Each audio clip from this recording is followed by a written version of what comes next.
Hello viewers, আসসালামু আলাইকুম। কেমন আছেন সবাই? আশা করি সবাই অনেক ভালো আছেন। বন্ধুরা, আজকে আমি দেখাবো অ্যাডোব ফটোশপ সফটওয়্যারের সাহায্যে কাস্টম শেপ ইফেক্ট কীভাবে ক্রিয়েট করবেন সে বিষয়ে। গত পর্বে আমি দেখেছিলাম অ্যাডোব ফটোশপ সফটওয়্যারে কাস্টম শেপ কীভাবে আপনারা ডাউনলোড করবেন এবং ইনস্টল করবেন সে বিষয়ে।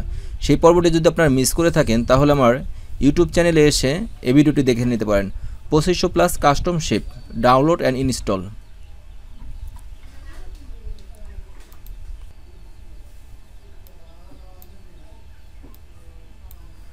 দেখতে পাচ্ছেন কি সুন্দর কাস্টম শেপ। এই শেপটা আমি এখন ক্রিয়েট করে দেখাবো।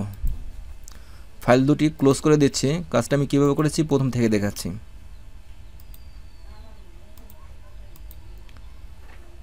File, open.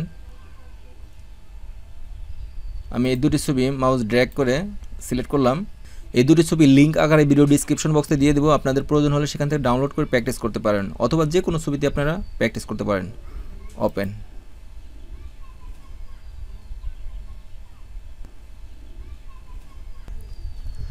মাউস ড্র্যাগ করে লেয়ার প্যানেলটা একটু সামনে আনি। তারপর বন্ধুরা টুলবারে আসলাম, টুলবার থেকে কাস্টম শেপ টুল। তারপর বন্ধুরা আমি এখানে ক্লিক করি, একটু নিচের দিকে আসি মাউস ড্র্যাগ করে, আর একটু উপরের দিকে যাই। বন্ধুরা এখানে আমার 2500+ কাস্টম শেপ টুল আছে। আপনারা যদি আপনাদের ফটোশপে এই 2500+ কাস্টম শেপ টুল ডাউনলোড এবং ইনস্টল করতে চান তাহলে আমার গত পর্বে ভিডিওটি দেখে নিতে পারেন।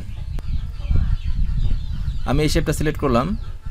তারপর এখানে একটা ক্লিক করে শিফট অল্টার শেপে রেশো অনুযায়ী শেপটা ক্রিয়েট করলাম। তারপর বন্ধুরা কন্ট্রোল এন্টার প্রেস করলাম। নতুন একটা লেয়ার নেই, ক্রিয়েট এ নিউ লেয়ার। তারপর আমি সেট ফরগ্রাউন্ড কালার ক্লিক করলাম। এখান থেকে আমি ইয়েলো কালার সিলেক্ট করলাম। ওকে। অল্টার ব্যাক স্পেস, দেখতে পেলেন ইয়েলো কালার চলে আসলো। তারপর সিলেক্ট, ডিসিলেক্ট। তারপর বন্ধুরা আমি ব্যাকগ্রাউন্ডে ক্লিক করলাম, অর্থাৎ ব্যাকগ্রাউন্ড লেয়ারটা সিলেক্ট করলাম। তারপর টুলবার থেকে রেক্টেঙ্গেল মার্কি টুল সিলেক্ট করে মাউস ড্র্যাগ করে আমি এই অংশটুকু সিলেক্ট করি। এই ব্যাকগ্রাউন্ড থেকে আমি সিলেকশন অংশটুকু আলাদা করব, কন্ট্রোল জে প্রেস করলাম। তারপর বন্ধুরা আমি ব্যাকগ্রাউন্ডটা চুজ করলাম। আমি এই ব্যাকগ্রাউন্ডটা ব্লার করে দেব। Filter, blur, gaussian blur. দেখতে পেলেন আমার ব্যাকগ্রাউন্ডটা অলরেডি ব্লার হয়ে গেছে। আপনারা চাইলে একটু কমিয়ে দিতে পারেন, আবার বাড়িয়ে দিতে পারেন, যতটুকু দরকার আপনারা ততটুকু দিবেন। ওকে প্রেস করলাম। তারপর বন্ধুরা আমি এই কাস্টম শেপে একটু এমবোস করে দেব। আমি লেয়ার 1 সিলেকশন করলাম। তারপরে এফেক্টসে ক্লিক করবেন, ব্লেন্ডিং অপশন।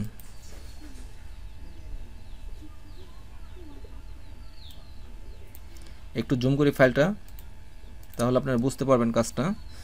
বিবেল অ্যান্ড এমবোসে ক্লিক করলাম। দেখতে পেলেন আমার শেপটা এমবোস হয়ে গেছে। আপনারা চাইলে এমবোসটা বাড়িয়ে দিতে পারেন, আবার কমিয়ে দিতে পারেন। আপনাদের যতটুকু প্রয়োজন ততটুকু আপনারা শেপটায় এমবোস দিতে পারেন। Before, after. ওকে। একটু জুম আউট করি। আমি অন্য একটা ছবিতে আসি। এই ছবিতে আর একটা কাস্টম শেপ অ্যাড করব। এখানে ক্লিক করলাম, মাউস ড্র্যাগ করে একটু নিচের দিকে আসি।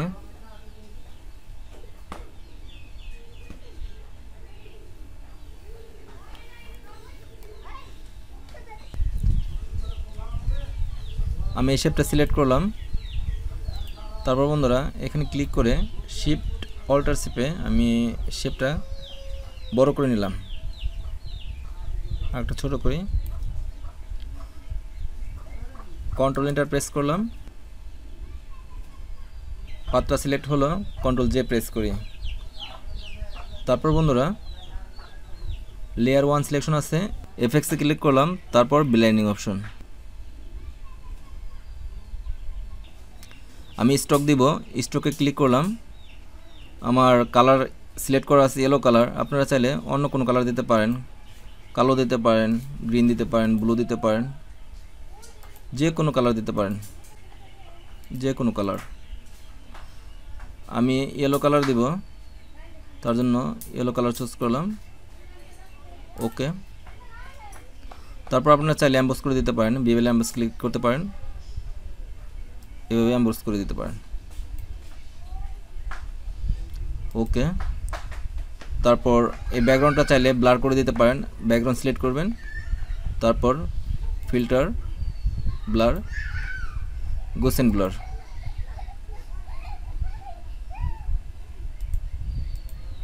আপনারা চাইলে আর একটু কমিয়ে দিতে পারেন, বাড়িয়ে দিতে পারেন। ওকে প্রেস করলাম।